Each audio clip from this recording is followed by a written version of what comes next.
Muy buenos días, buenas tardes o buenas noches, dependiendo del momento en el que se estén conectando con este programa. Les damos la bienvenida a Estudio Ciudad. Esto es una coproducción rosarina entre el Instituto de Gestión de Ciudades, el IGC, y Factos, medio digital de la ciudad de Rosario, con el objetivo de debatir grandes problemas urbanos de nuestro tiempo, ¿no? Los conflictos actuales, pero también el futuro de las ciudades.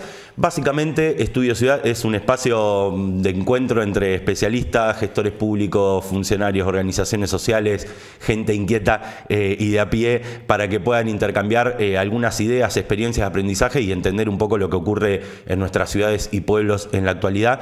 Pero sobre todas las cosas, proponer alternativas a todas esas problemáticas. Esa es un poco la búsqueda de este ciclo y en eso estamos trabajando programa a programa.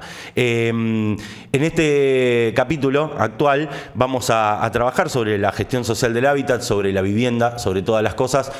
Así que vamos a estar hablando un ratito de esto. No lo voy a estar haciendo yo solo, sino que tenemos una mesa de lujo. En primer lugar, la co-conductora de este ciclo, que es Caro Pascual, de acá del IGC. ¿Cómo andás, Caro? Hola, Ale, ¿cómo andás? Un gusto volver a encontrarnos para pensar en estos desafíos que nos presentan hoy las ciudades, que son urgentes y complejos, como es el acceso al hábitat y a la vivienda, y que nos propone no solo pensar en construir más, en hacer viviendismo, sino pensarlo desde una mirada y de una política integral que piense el territorio, el financiamiento, la gestión y la construcción con otros actores. Así que bueno, de eso y mucho más. ¿Te parece que hablemos hoy? Me gustaría un movimiento político-social que pelee por el viviendismo. Estaría muy bien construirlo teóricamente al viviendismo, a ver de qué se trata.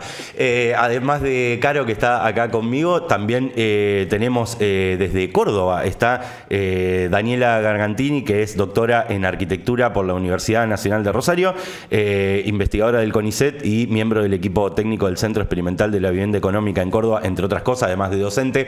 Daniela, ¿nos escuchás bien? ¿Estás ahí? Sí, muy bien, Ale.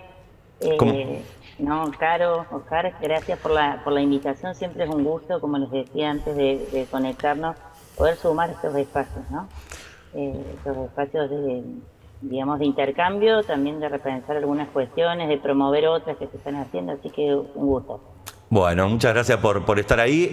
Ya hicimos el spoiler con la imagen, pero acá a mi izquierda está Oscar Bravo, que es arquitecto, egresado por la Universidad Nacional de Rosario, especialista en temas de planificación urbana regional, docente y presidente del IGC, también, todavía presidente. Ok, todavía presidente. Bueno, gracias por la convocatoria a participar en esta instancia de Estudio Ciudad, y que me parece que Estudio Ciudad era necesario que apareciera algo referido a las cuestiones de la ciudad, a las cuestiones que preocupan en el ordenamiento y gestión del territorio. Después lo vamos a charlar, pero tengo ahí como en el tintero alguna cosa con respecto a que se está discutiendo poco, con esto que vos decís, Oscar, se está discutiendo poco modelos urbanos. Digo, creo que hubo como un boom de discusión entre el 2000 y 2015, pero siento que hace como muchos años que no se discute temáticas referidas a la ciudad, salvo que se genere este tipo de espacios, ¿no? Hay como poca... Sí, como vos decís, a principios de este siglo hubo como un boom de los modelos urbanos, desde el Slow City, Smart City, digamos, toda una serie de modelos que más o menos parecidos entre ellos, pero que trataban de proponer construir una ciudad diferente. Pero bueno, son modelos y modelos que se formularon en otros ámbitos, o sea que en algunos casos son difíciles de aplicar acá. No se trata de aplicarlos o trasladarlos directamente, pero bueno, siempre quedan algunas ideas como para tomar de esos modelos, como Green City, la ciudad saludable, ahora más recientemente la ciudad de los 15 minutos, o sea, algunas se incorporan al marketing y otras, de otras podemos sacar ideas interesantes como para seguir pensando en construir una ciudad diferente. Por ese lado vamos a ir en este ciclo. Caro, si querés, ya podemos arrancar nomás. Abrimos entonces con la primera pregunta, que se la queremos hacer a Daniela.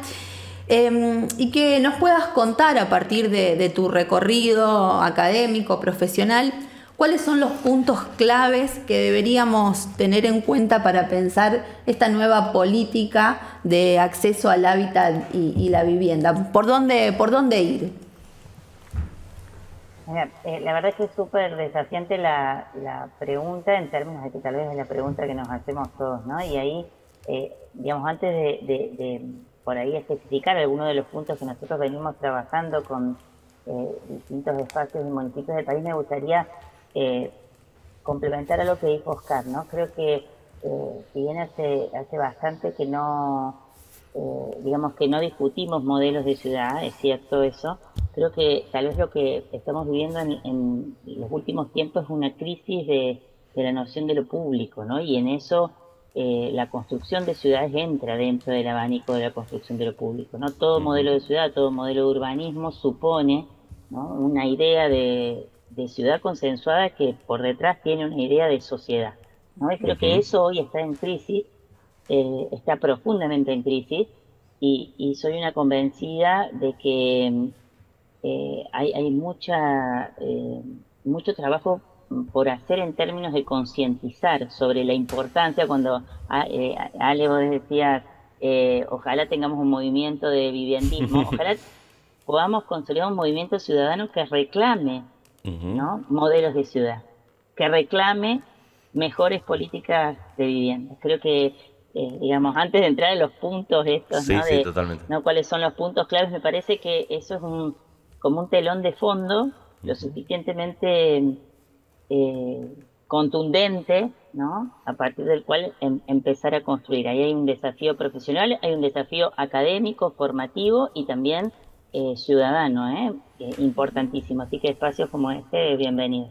Pero volviendo más a la pregunta que me hacía Caro sobre cuáles son los puntos claves para una política de acceso a la vivienda, creo que en primer lugar es necesario conocer las necesidades habitacionales de una manera muy pormenorizada y muy estratificada, ¿no? Hoy las necesidades habitacionales, como también las posibilidades de los distintos sectores y distintos hogares, son diversificadas. No es lo mismo hablar de una política habitacional para quien tiene X nivel de ingresos, para un sector joven con intención de independencia de su vida familiar, de una política de vivienda de una familia, uno podría decir tipo, de un estudiante o incluso de un adulto mayor, una temática que no estamos ni siquiera abordando, pero totalmente, que en los próximos 10 años nos estallará en las manos, ¿no?, que es el acceso a la vivienda de los adultos mayores,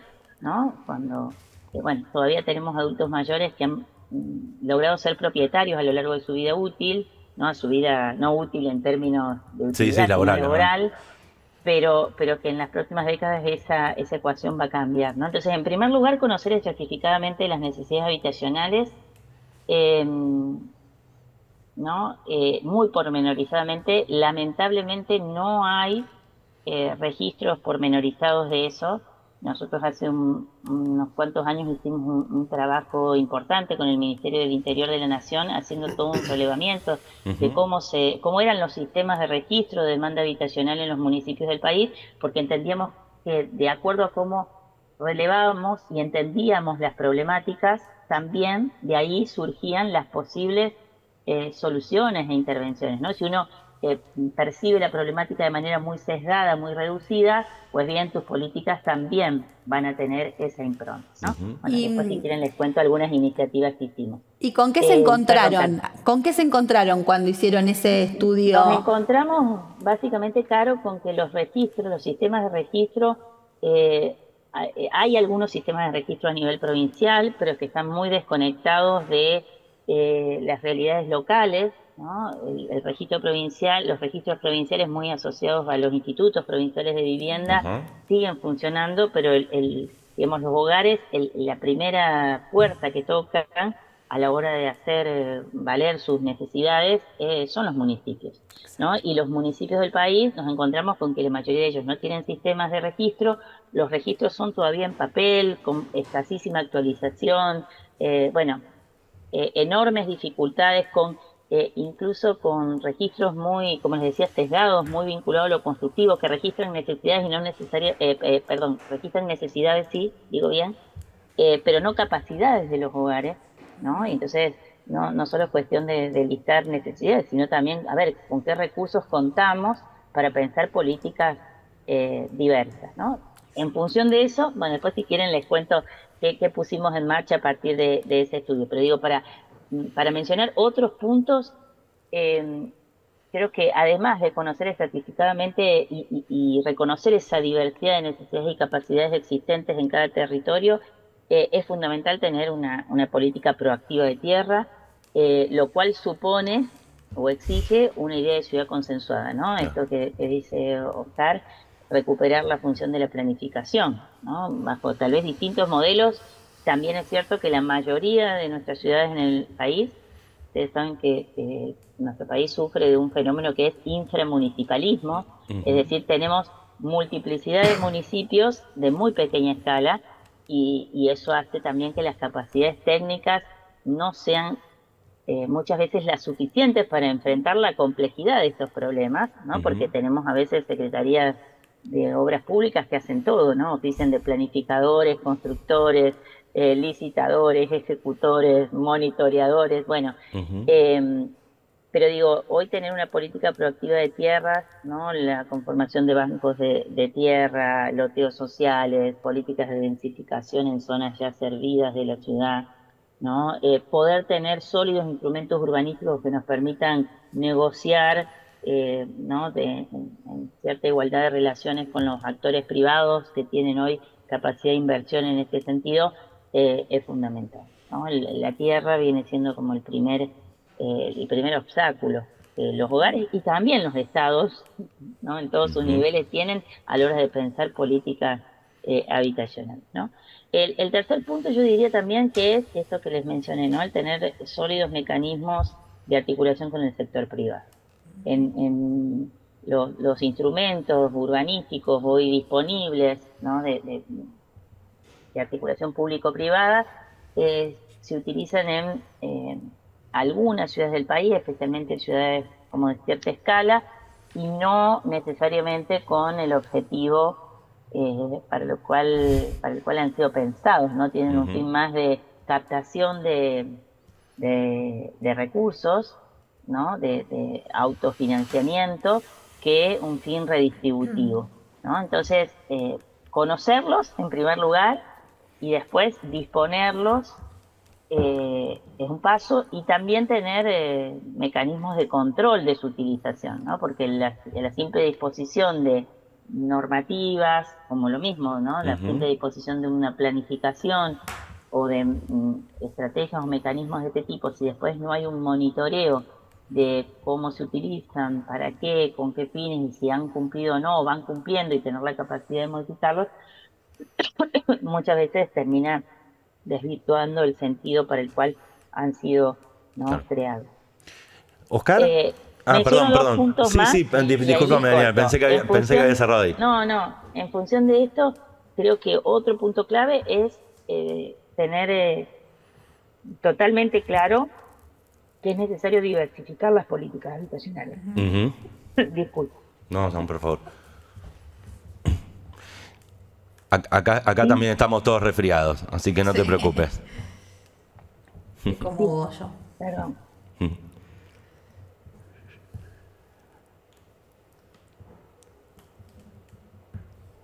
Sí, si necesitas, si no, vamos con Oscar y después volvemos, Daniela, como vos quieras. Dale. Ahí está, dale. Oscar. Bien, a mí me interesaría poner algunas cuestiones así para tratar el tema de la vivienda, no exclusivamente la vivienda, sino en relación con la ciudad. O sea, fundamentalmente lo que nos interesa o por lo que nos preocupa a más de uno es qué tipo de ciudad estamos construyendo qué tipo de ciudad queremos construir y qué tipo de ciudad podemos construir. Y en eso la vivienda juega un rol importante, fundamentalmente porque es, para decirlo de alguna manera, el artefacto más construido dentro de la ciudad, o sea, el que más superficie ocupa, el que más densidad tiene dentro de la ciudad.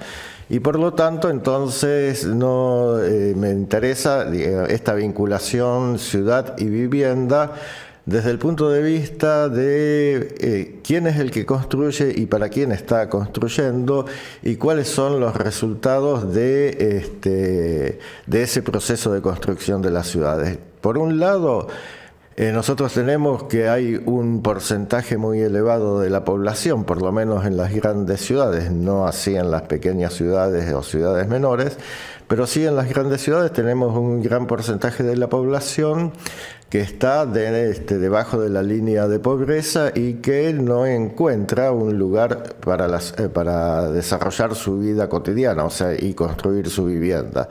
Eso da lugar a la formación de los ya conocidos barrios populares, que en nuestra ciudad casi un cuarto de la población está viviendo en barrios populares, y eso tiene un impacto muy grande en la ciudad y fundamentalmente en esta distribución inequitativa del espacio dentro de la ciudad y que del espacio, digamos, de la vivienda, y que da lugar a un proceso de fragmentación que se va acelerando o se va incrementando cada vez más en vez de disminuir. Hubo políticas del Estado Nacional que fueron consensuadas por todos los sectores políticos, como es el Registro Nacional de Barrios Populares y los proyectos de inclusión sociourbana, que lamentablemente eso se ha terminado. O sea, el Estado, ahí volviendo a esto que comentaba antes Daniela, o sea, la construcción de lo público, digamos, en el Estado en estos últimos 2 años, digamos, se ha retraído y prácticamente la política es hacer desaparecer la participación del Estado en el proceso de construcción de la ciudad. Y esto tiene que ver entonces quién es el que construye y para quién construye en relación a las distintas demandas de la vivienda. O sea, la demanda de la vivienda no es una demanda genérica o abstracta, sino que bueno, ya lo explicó Daniela, responde a intereses de distintos sectores sociales, distintos sectores etarios, y que tienen respuesta a esa demanda desde distintos sectores. Hace unos años, en un encuentro de empresarios de la vivienda, ahí quedó en claro que los empresarios o mejor dicho, sí, las empresas constructoras se dedican a construir para un sector de la población que podemos decir que es reducido. Pero también podemos decir que no es que están construyendo para un sector de la población que es el que puede acceder a una vivienda, sino que están construyendo más que nada para los desarrolladores, para los constructores, en la medida en que la vivienda se ha ido convirtiendo en un factor de valorización financiera fundamentalmente. Entonces ahí queda que prácticamente más de la mitad de la población necesitaría de distinta manera ayuda o contribución del Estado para la construcción de la vivienda, con lo cual entonces estamos dejando en manos del Estado, digamos, gran parte de la construcción de la ciudad, y que eso hoy no se estaría viendo, como se suele decir. Entonces ese es un tema particular, o sea, de qué manera nosotros podemos, y en este caso a partir de distintas políticas que se refieren a la vivienda, de qué manera podemos ir reduciendo esa brecha que separa a distintos sectores de la ciudad, de la población en la ciudad. Fundamentalmente con, digamos, este proceso de fragmentación que tenemos, los barrios cerrados, que en algunos lugares se pronuncian o se promueven como un éxito, y por otro lado la población que no tiene opción acerca de dónde ubicarse en la ciudad, sino que va a ubicarse en el lugar que pueda ubicarse, que son los barrios populares. El otro tema que planteó Daniela es conocer bien la demanda, digamos, eso es fundamental, si no, no hay política, digamos, efectiva al respecto. Y el otro tema que también tiene que ver con una situación actual y que hay que medir con más precisión también, es la cantidad de viviendas desocupadas o vacías que surgen como resultados de los censos nacionales de población y vivienda, que entonces, digamos, esa cantidad de viviendas vacías, digamos, habría que tener precisión al respecto y ver qué política se puede desarrollar, digamos, o qué política se puede poner en marcha para incentivar que esas viviendas se incorporen al mercado, ya sea como la venta o ya sea en alquiler. Entre uno de los temas que también demanda también mayor discusión y ver las posibilidades de ponerlo en práctica y la efectividad que se puede lograr con ellos es la vivienda, la construcción de viviendas para alquiler. Que, digamos, eso en ciudades europeas, como Viena, como Ámsterdam, algunas otras ciudades como para mencionar, ya es una política que tiene más de 100 años de puesta en marcha y ha resultado efectiva en la construcción de la ciudad y más que nada en la participación del Estado en la construcción de la vivienda. Perdón, corto un poquito ahí por esta cuestión de los ejemplos a nivel internacional y también le vuelvo la pelota a Daniela. ¿Qué casos, digamos, hay a nivel nacional, internacional que conozcan de esta serie de puntos que vos tirabas antes, Daniela, de que tiene que tener una política de vivienda y también de lo que agregó Oscar recién? ¿Qué casos a nivel nacional o latinoamericano o internacional conoces que de alguna manera estén, si se quiere, yendo por este camino, de al menos haciendo un checklist de estos puntos, que vos digas, bueno, acá se avanzó con esto, acá se avanzó con esto otro, incluso también dentro del país, digamos? Mira, nosotros tenemos desde CEBE, desde el Centro Experimental de Vivienda Económica, básicamente mucho contacto con ciudades del país, ¿sí? Si bien los ejemplos latinoamericanos internacionales sirven de referencia, nuestro ámbito, digamos, de actuación más cercano son distintas ciudades desde Jujuy hasta Tierra del Fuego. Yo te diría que en términos de avances, por ejemplo, en torno a sistemas integrados de registro, de demanda y conocimiento exhaustivo, nosotros estuvimos trabajando con municipios como Urdinarrain en Buenos Aires, Esperanza en Santa Fe, hace algunos años con el municipio de Río Cuarto, con Laborde, Rojas, por ejemplo, en Buenos Aires tiene un sistema bien interesante y particularmente en los últimos años estamos trabajando activamente con San Martín de los Andes. San Martín de los Andes es un trabajo excelentemente articulado con el gobierno provincial. No solamente tiene un sistema de registro de demanda habitacional que hemos ayudado a consolidar, incluso con el apoyo del CONICET, sino un monitoreo y un observatorio de la política de alquileres. Ustedes saben que Neuquén es una de las provincias tal vez con más afluencia turística internacional.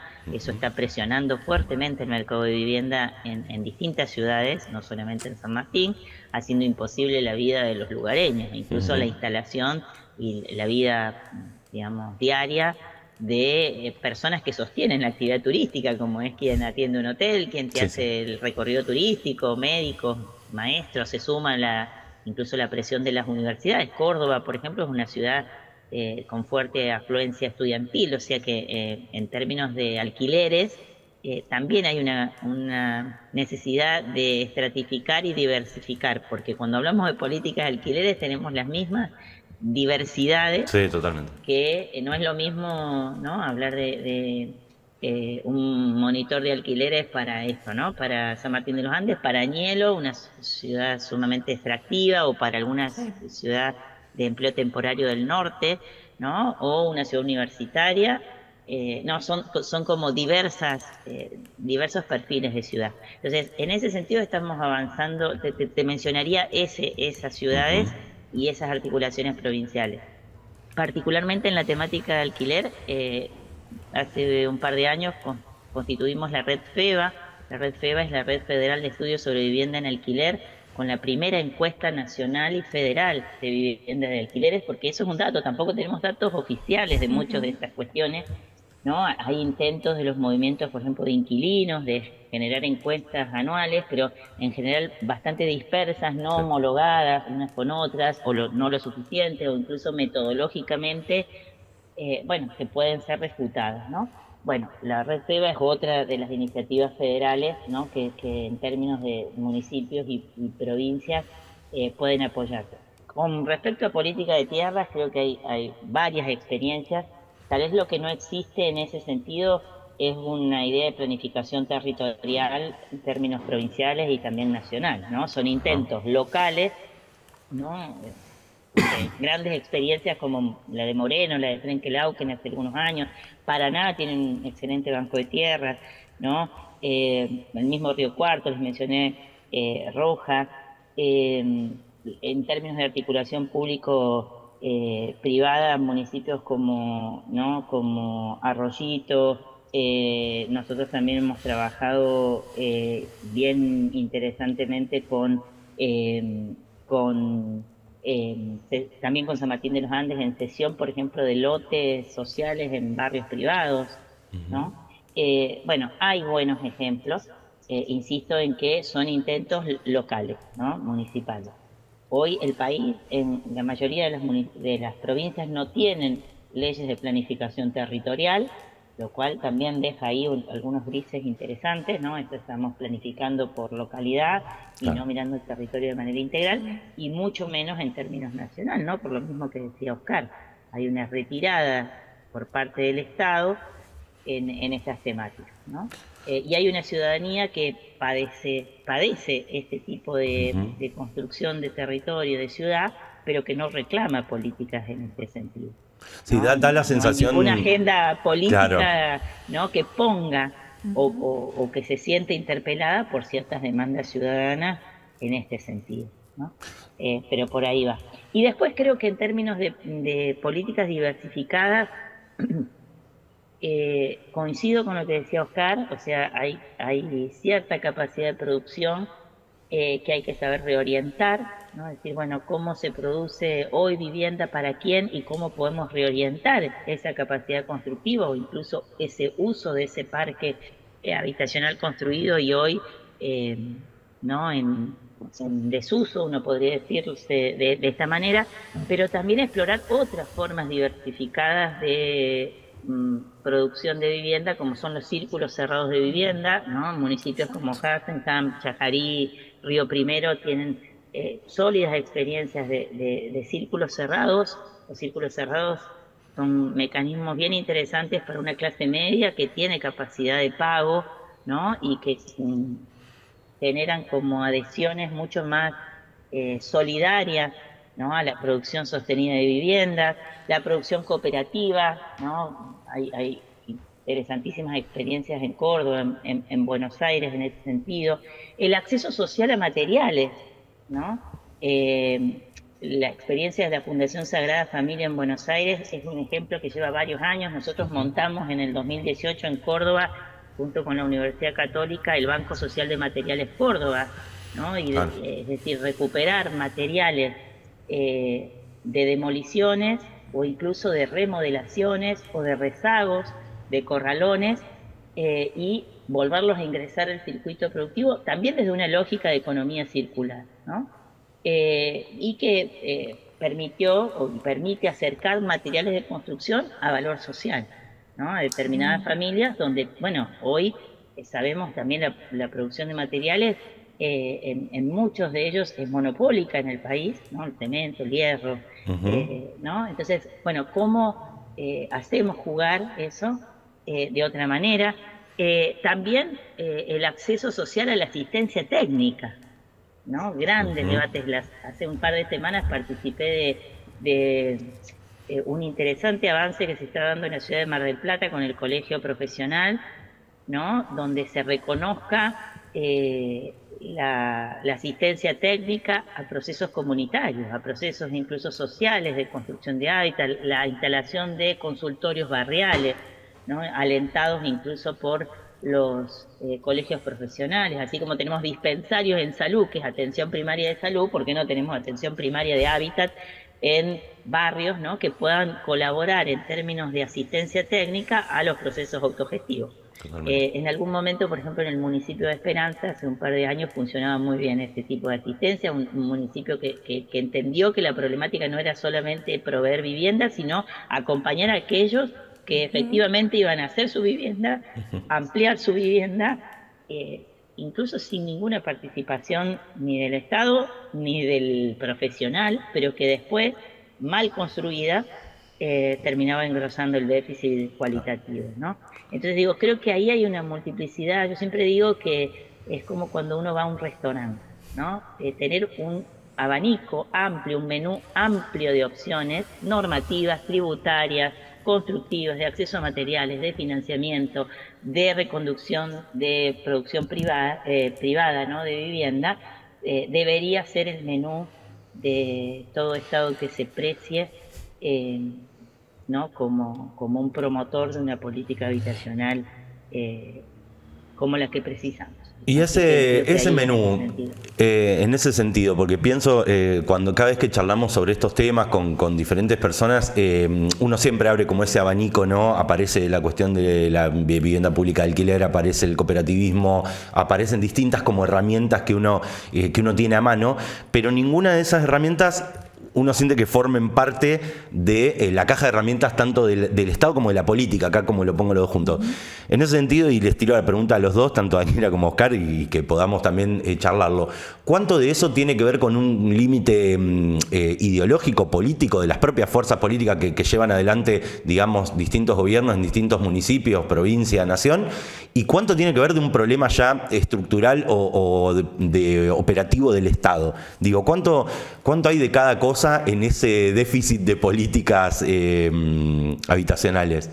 O al menos, ¿qué se encuentran ustedes, digo, cuando charlan con distintos actores, tanto políticos como de organizaciones, de institutos y demás, con esta cuestión? Como que yo siento que hay cosas que no forman parte de nuestra cultura a la hora de pensar esas políticas de vivienda. Sí, o aparecen como experiencias aisladas, o cosas, claro, pero no son tenidas en cuenta al momento de diseñar la política, y entonces aparecen buenas experiencias o buenas prácticas en ciudades o localidades, pero que digo, desde la política que viene desde la nación y la provincia no son tenidas en cuenta. Entonces, ¿cómo ven ustedes eso? Y qué elementos debería incorporar la cuestión de la política pública de vivienda, tanto de lo nacional como de lo provincial, para enfrentar estas nuevas realidades tan diversas? Bueno, ahí no sé en qué punto compartimos con Oscar, supongo que en varios, pero digo, yo creo que de acuerdo al nivel uno puede decir, del Estado que uno mire, tal vez las dificultades son diferentes, ¿no? Nosotros que trabajamos fundamentalmente con municipios, si bien tenemos experiencias con gobiernos provinciales y también con sectores nacionales. En el caso de los municipios no estoy hablando de grandes zonas metropolitanas, aunque también hay un gran desconocimiento de este tipo de cuestiones, ¿no? O sea, tal vez se mencionan, ¿sí? Pero no hay capacidad técnica real instalada,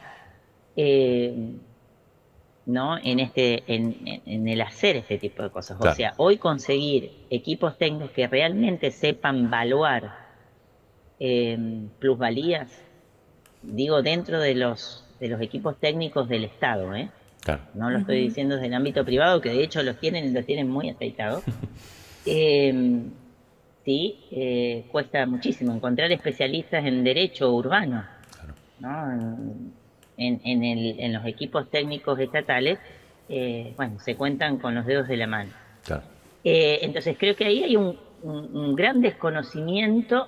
Incluso me toca muchas veces, nos toca permanentemente capacitar, asistir y demás, y en muchos de estos equipos técnicos hay descubrimientos sobre las posibilidades de actuación, incluso en entornos con poca capacidad de recurso económico, ¿no? Porque hay ciertos instrumentos normativos, tributarios y demás, donde más que recursos económicos lo que se requieren son recursos técnicos y disposiciones políticas, ¿no?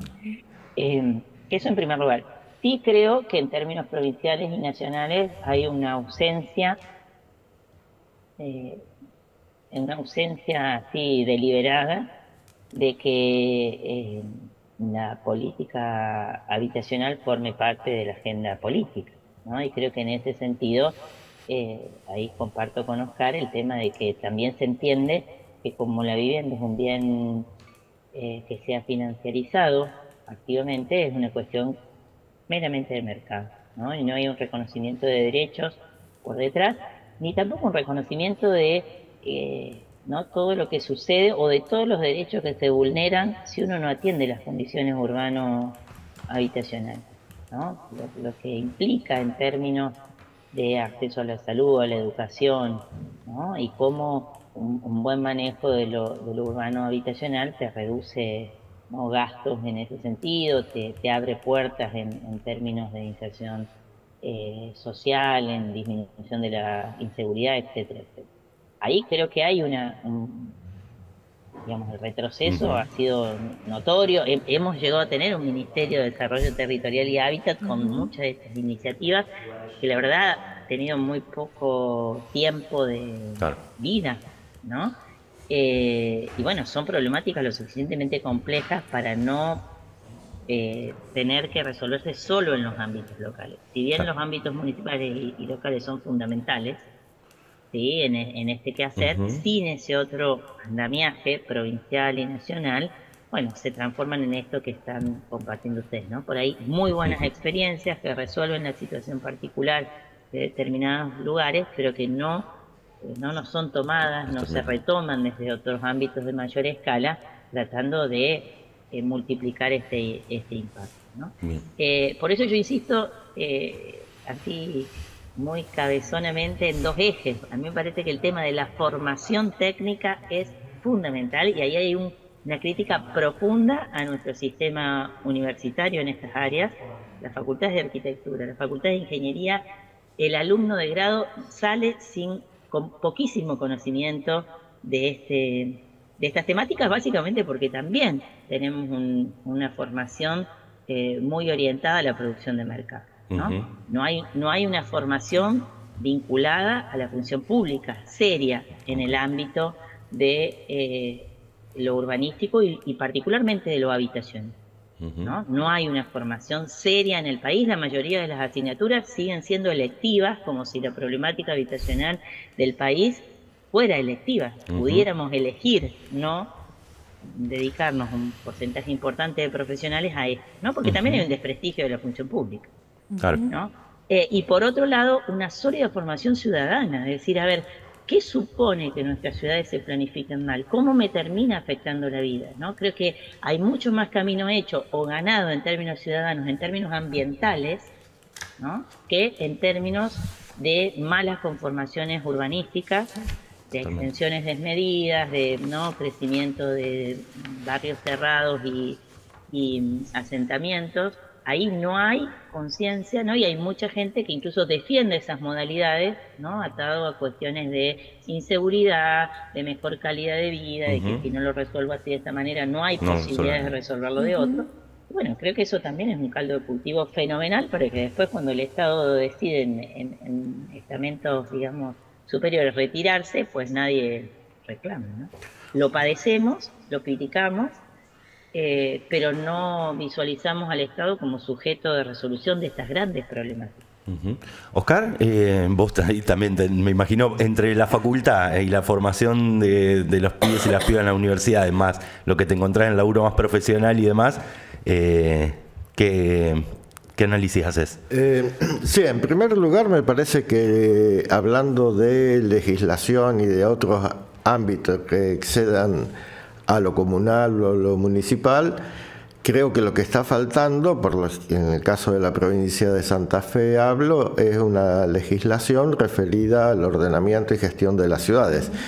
Que hubo una iniciativa de distintos sectores políticos, se llegó a armar un proyecto, pero que no tuvo tratamiento en la legislatura, que se espera que, bueno, de ahora en más sí tenga tratamiento. De todas maneras, Lo que hay que tener en cuenta que no es solamente una cuestión de instrumentos, sino fundamentalmente es una cuestión de decisión política. O sea, cuando hay decisión política por parte de las autoridades locales, los instrumentos, las iniciativas aparecen.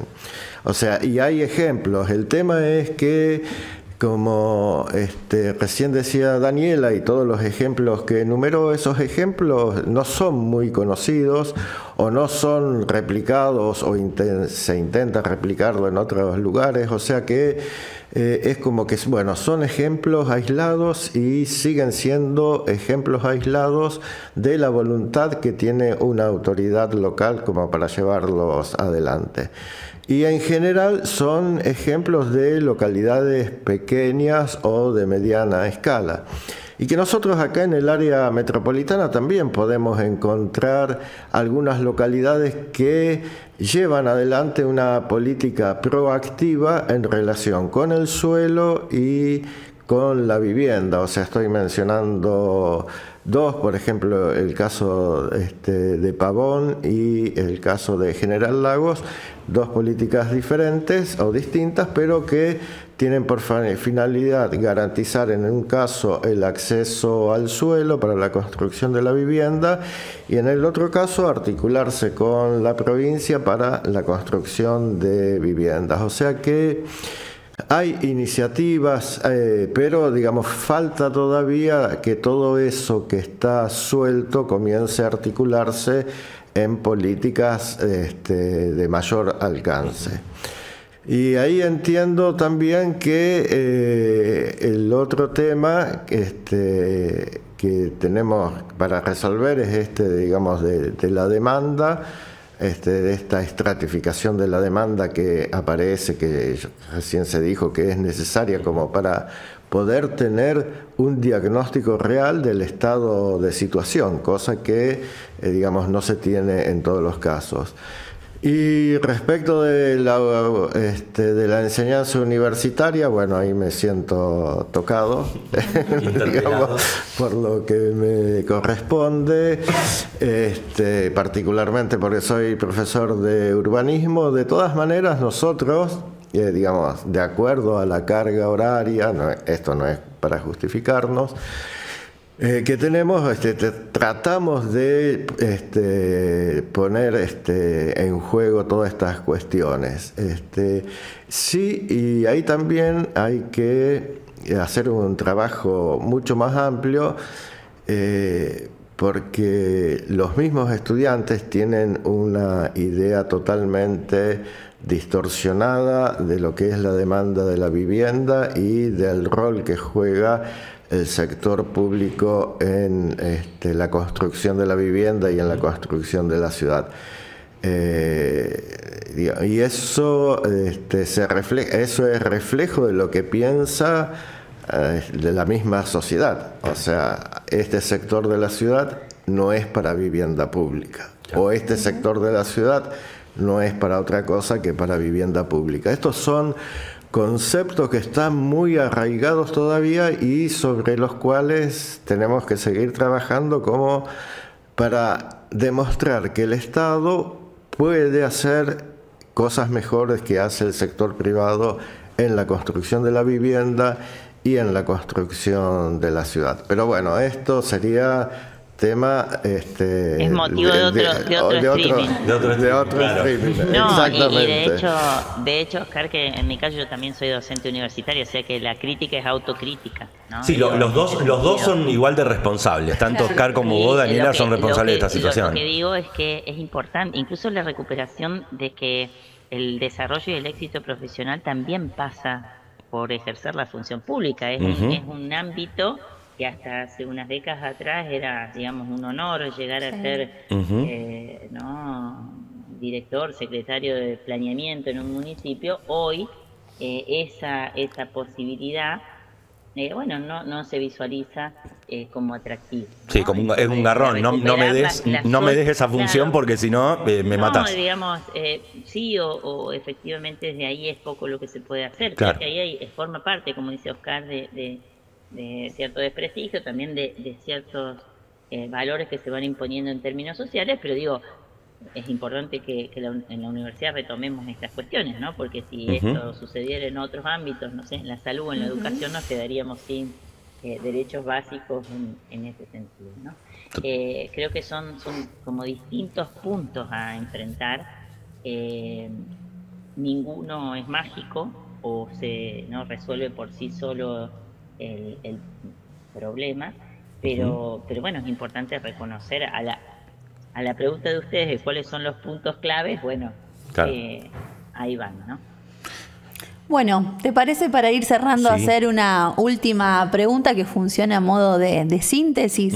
Bueno, les proponemos a Oscar y a Daniela que nos puedan decir con qué ideas, palabras o frases se van hoy para seguir pensando el tema de la política y el acceso a la vivienda. A modo de síntesis. Una idea final, una síntesis, un pensamiento que nos dejan acá en esta mesa para que sigamos pensando en los próximos capítulos. Daniela, si querés hacer ese primer cierre. Yo me iría con una idea de Oscar, que es la necesidad de recuperar como noción base, ¿no?, de la política habitacional, la relación de la vivienda en la ciudad, o de la relación de la vivienda y la ciudad, y para quién, con quién y cómo estamos construyendo. Creo que me quedo con eso, ¿no? Son como los fundamentos para pensar hacia adelante, ¿no? Y también con la idea de que hay buenas experiencias en el país, que tal vez lo que necesitan es no solamente ser conocidas, sino también ser recuperadas y uno podría decir escaladas, ¿no?, en ese sentido. Así que bueno, me voy con esas ideas y con el gusto de haber intercambiado con este nivel, con este respeto y además con esta calidad. Oscar. Bueno, tamaña tarea te dejamos. Tamaña tarea. Me hubieran avisado. Me hubieran avisado que iba a cerrar bueno, no, me gustaría cerrar, o sea, como síntesis de todo lo que dijimos acá, que fue mucho y que eso da para seguir discutiendo. Pero ahí retomo unas palabras de Oriol Nello, que es o fue el administrador o el gerenciador de los parques metropolitanos en la Mancomunidad de Barcelona. Es un geógrafo que ha estudiado mucho el tema del crecimiento de las ciudades. Y él dice que más allá de todas estas cuestiones técnicas, legales, o sea, que son necesarias, que son imprescindibles, hay que tener en cuenta también que se trata de la formulación de políticas para resolver problemas sociales. Y creo que eso es lo que siempre tenemos que tener como visión. No es una cuestión técnica. Nosotros podemos tener el instrumento más aceitado que queramos respecto de la construcción de la ciudad, pero si no hay voluntad política de llevarlo adelante, si no hay acompañamiento de la comunidad para llevar adelante estas políticas, o sea, todo va a quedar en un streaming que haremos dentro de 10 años para decir que estamos más o menos en esta situación. Perfecto, un excelente cierre. Les agradecemos, Daniela, te mandamos un abrazo grande, te esperamos por la ciudad de Rosario cuando gustes, y gracias por haberte sumado a este ciclo. Gracias a ustedes, un gusto verlos, aunque sea por streaming o por Zoom, pero viene bien encontrarnos y vernos. Igualmente para vos. Oscar, muchísimas gracias por haber estado acá. Caro, nos vemos en la próxima, ¿no? Nos vemos en la próxima.